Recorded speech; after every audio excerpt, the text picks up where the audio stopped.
Okay, good morning, good afternoon, good evening, good night. Whatever time of day you are watching this, greetings to you. And let's get into it. So, your daily dose of motivation from Mr. Good. Today's theme is goal setting. Critically important for your success in any area of life, whether that be your professional life, your education, your sports, recreation, family. Goal setting is crucial. And we're setting goals all the time, aren't we? You know, sometimes we don't make them explicit. In other words, we don't write them down. So, for example, we might say, I want to go to McDonald's today. That's a goal, really. It's an intention, isn't it? Very, very simple goal, not very ambitious, but it's a goal nonetheless. I really want us to focus on setting goals at this time of virtual learning and virtual teaching, as I think it's going to help you. So, an example of a goal that you might set would be to complete 2 past papers per week. Something like that would be pretty good because it's what they would call a SMART goal. SMART. It's specific. Okay? It's about past papers. It's measurable because you said 2 past papers a week. Okay? It's measurable. It's achievable. You can do 2 past papers a week. It's realistic and it's time bound. Time bound means that it's within a particular time frame, and that time frame is a week. Okay, so I want you to set some goals around your education at this point in time.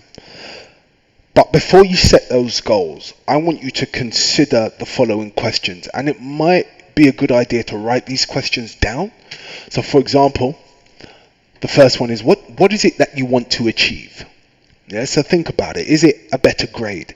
Is it to understand a tricky concept in maths? Think about what it is you want to achieve. Secondly, why is that thing important to you? It has to have some meaning attached to it. If it's to please my parents, okay, well, that's not really important to you, is it? Or is it important to your parents? It has to be important to you. So I would spend some time thinking about why that goal is important to you. It might be to get into the college of your choice. It might be that there's a prize at the end of it, a gift. I remember my uncle did that for me when I was completing my dissertation. I was in the final year of university. He said, right, if you get a first, I'm going to give you this much. If you get a 2-1, I'm going to give you this much. If you get a 2-2, so on and so forth. And that, I must admit, that did motivate me. And he did come true on his word. And I got some money at the end of it. Think about what success would look like to you. Yeah? So what would success look like? Ask yourself that. This is about visualization. Just spend some time, think about, okay, what would that look like? If my ambition is to get, or my goal is to get a B grade in physics, what does success look like? Okay, it looks like me working hard. It looks like me maybe getting up an hour earlier. It looks like me turning the notifications off my phone. Yes, that phone, that thing that's attached to you.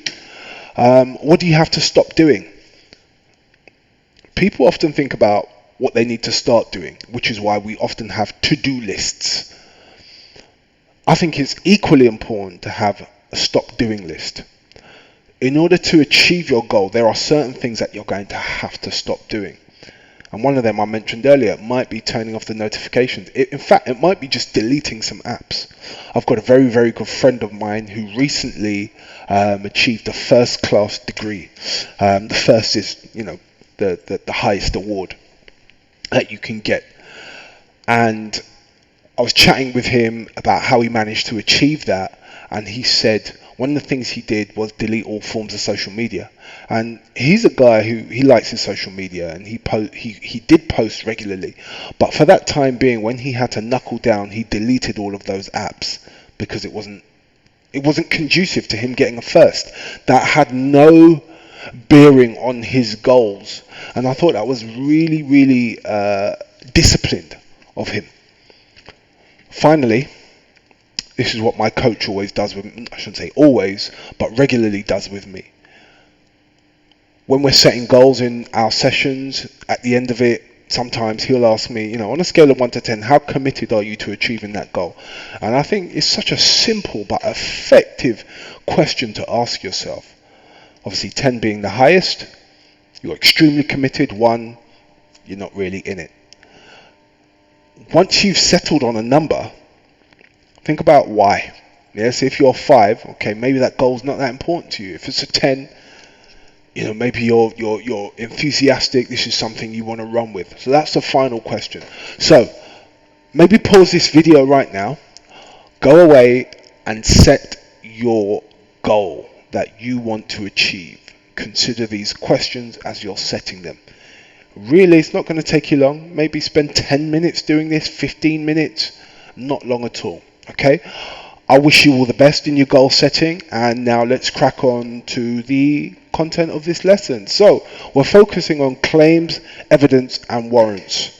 I want you to pause this slide or pause the video now, and I want you to order the following items into a logical sequence of claim, evidence, and warrant. So you've got 3 bullet points there. I want you to order them into claim, evidence, and warrant. At the moment, they're mixed up and they're in a jumble. So I want you to order them into their correct sequence. Pause the video now whilst you do that. Okay, now let's move on. So this is the correct sequence, and this comes from the Toulmin model. So Toulmin was a British philosopher, rhetorician. Rhetorician meant that he studied the art of rhetoric, the ability to communicate to an audience to achieve a specific purpose. That's what rhetoric is about. So one of his models, if you like, for a successful argument, or to at least analyze an argument must have a claim, it must have evidence, and it must have a warrant. And there are some other things that an argument must have, but these are the 3 that we're going to focus on. Okay, so your claim can be taken as the actual argument itself. That is a statement. That can be a factual statement. It could be an opinion. Okay, so consider the claim as the argument. The evidence is the information that supports the claim. People often talk about supporting evidence. It's meant to support the argument.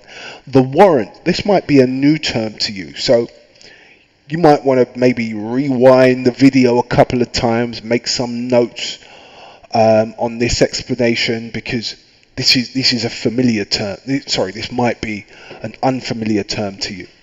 So this is what links the claim and the evidence together. So once you've given your claim and your evidence, there's a linking that often needs to be done. It's about the implications of the claim and the evidence, or the conclusions. So let me break that down. So the claim is newborn babies need lots of care and attention. Okay, that's a claim. That's the argument. Okay, they're newborn. They need somebody to look after them. Lots of care and attention. Okay, pretty straightforward. Okay, I'm going to use a really basic argument for this example. The evidence: newborn babies are unable to look after themselves. That's factual evidence. We don't see newborn babies popping out to Tesco or Lulu's supermarket to go and buy some formula and some diapers. We don't see that, do we? Okay, so they can't look after themselves. So what's the warrant? Remember I said the warrant is like the conclusion. It's like the implications of the claim and the evidence. So what we can infer from that is that adults are required to look after newborn babies. Do you see? This is why arguments have to be logical.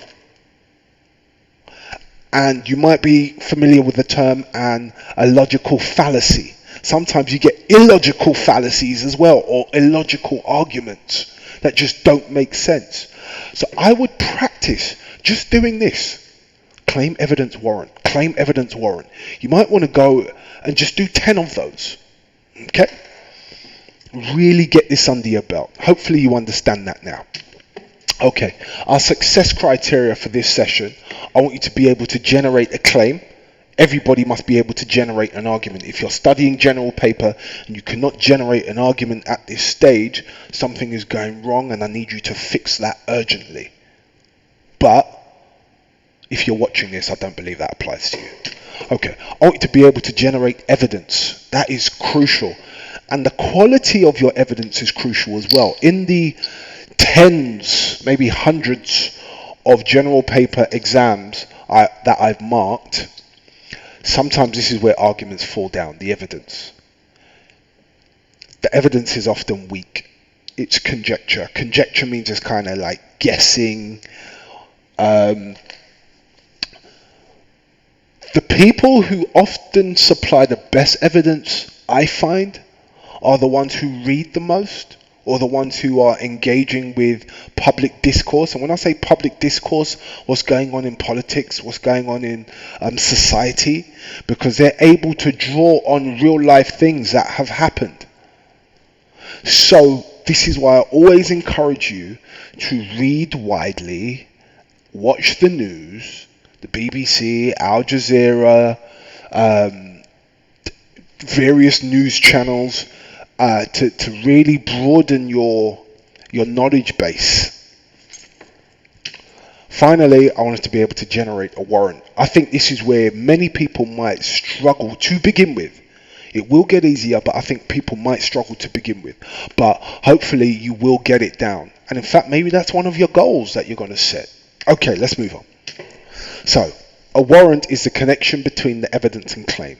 It's a verb. Yeah? That's something that you do in an argument. I would advise you to pause the slide now and write this down. Remember, when you're watching these videos, be an active learner. Have your notepad and pen and make notes, because this is what you can do and go back to. Don't just be passive and just sit there looking at the screen like a zombie. You know that zombie look that I'm talking about. Okay? Right, let's move on. Time to practice. Practice the warrant. Okay, I'm going to give you an analogy. Okay? Hopefully you know what an analogy is. Hopefully my students know what an analogy is, as I've taught them this. An analogy is when you compare two situations of similarity. Okay, you try to draw the similarities between them. So that is when we say something is analogous to. Okay? Right, so I'm going to draw an analogy here using a tree, a wonderful, beautiful, healthy tree, and the shining sun. Okay, so your claim is like the tree trunk. It's like the tree trunk because it's the main part. It's the biggest part of your argument. Okay, so the claim is what is substantial. Your evidence, we can liken your evidence to the leaves because it's like the substance of your claim. So you've got your claim, you know, and this is why we often call it a main claim, yeah, or a main thesis. The leaves are the evidence because that's the substance to the claim. Okay, what makes that claim stand up to criticism? Finally, your warrant is like the sun. That is what's important about your argument. You're like, it's like you're shedding light on the importance of your argument. Okay? So, again, you might want to take a picture of this, do your own sketch, create your own analogy of what claim, evidence, and warrant means to you. But this is how I'm really trying to communicate the idea of what these things are and the function they serve. Okay, let's move on. So, if we know that the claim is the main part, yeah, right here, then we get our reasons or our evidence and our warrant. I want you to practice this model. And I've given you a couple of phrases here as to how you would introduce each one. So in your claim, when you're making your main claim, here are a couple of phrases. It is clear that. Yeah.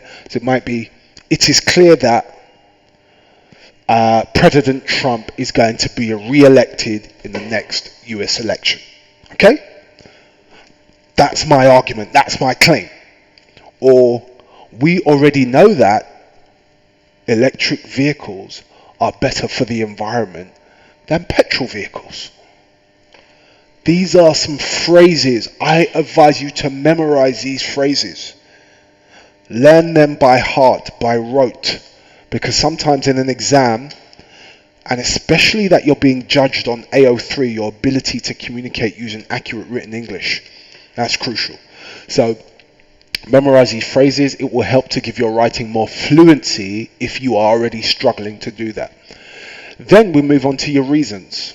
A couple of phrases here. This is shown when, so for example, we already know that electric cars are better than petrol cars in terms of their impact on the environment. According to a recent study they have proved that electric cars give far less emissions than petrol cars. Okay? That's how you might use that phrase. Just thinking out loud here. Just thinking out loud. Here's a warrant. This clearly proves that all nations should move to electric vehicles. Or one can conclude that electric vehicles will positively impact upon our environment. Something like that. Again, just thinking out loud here, guys. But this is how we use these kinds of phrases. Okay. Now I'm going to give you a little visual exercise around claims, evidence, and warrants. So I want you to come to the first question. What is the claim? If you just take a look at this advert here. What is the claim that this advert is making? Remember, adverts are designed to do what? Make us buy things. Exactly. They present arguments. Adverts use rhetoric. They are persuasive devices. They are persuasive entities that persuade us and sometimes compel us to go out and do something, buy something, say something, wear something. So therefore, they must have an argument for us to do that. So what is the claim here? What argument is this Nike advert making? The arrows are a clue there, guys. What is the evidence to support the claim? And what is the warrant? What is the conclusion that it draws? What are the implications of the evidence and the claim? Okay? There will be an exit ticket, a link to an exit ticket for you to answer this, send your answers to me in the descriptions box of this video. Okay, next. I'm going to model again how claims, evidence, and warrants might feature in general paper exams. So this question here at the top in black, that was a question taken from a past paper, general paper. Should there be age restrictions on certain activities? And I've done this because I always think it's important to put it in context of the real exam. Okay, so should there be age restrictions on certain activities? You can argue for, you can argue against, you can be discursive and argue both and then come to a conclusion. And you would take a discursive approach to this kind of question where you're thinking about both sides and then coming to a conclusion. So, should there be age restrictions on certain activities? Here's a claim. This is an argument. Driving licenses should only be issued at a certain age. So clearly you can see this claim is in support of that statement or the the topic of debate. Should there be age restrictions on certain activities? This is clearly saying yes. So driving licenses should only be issued at a certain age. What is the evidence for that? How are you going to back that up? Okay, most driving offences, such as dangerous driving and accidents, are committed by drivers under the age of 25. Factual evidence there. Okay? So what's the warrant? What's the logical conclusion from that? Okay, lowering the driving age would result in more road traffic incidents and less safer roads. Can you see how the claim, evidence and warrant are working? There's a logical progression in the argument there. And this is exactly what the warrant does. It draws these two together, the claim and the evidence. If you need to take more time on this, rewind this part of the video or pause it, just note these things down. We're going to move on now. Okay. Take the question, have we become an image-obsessed world? Now it's time for you to practice. So, you need to decide on whether you are going to agree with that or disagree. Yes, we have become an image-obsessed world because, or no, we haven't become an image-obsessed world. So I want you to make a claim, make an argument for or against that. Then I want you to give some evidence to support your main claim, and then a warrant to draw the two together. That is your task for today's lesson. You're going to develop your claim, evidence and warrant based on that particular question. Pause the video now and you can begin to work on that. Your turn. Okay. I just want you to pause and I want you to think about these questions. What have you learned today? What was difficult in your opinion? Was there anything that you were struggling with that didn't make sense? What needs further explanation? Again, guys, you can leave comments in the comment section. Where else would you leave your comments? And I will get back to you if things do need further explanation. I can make a further video trying to explicate these concepts a little more.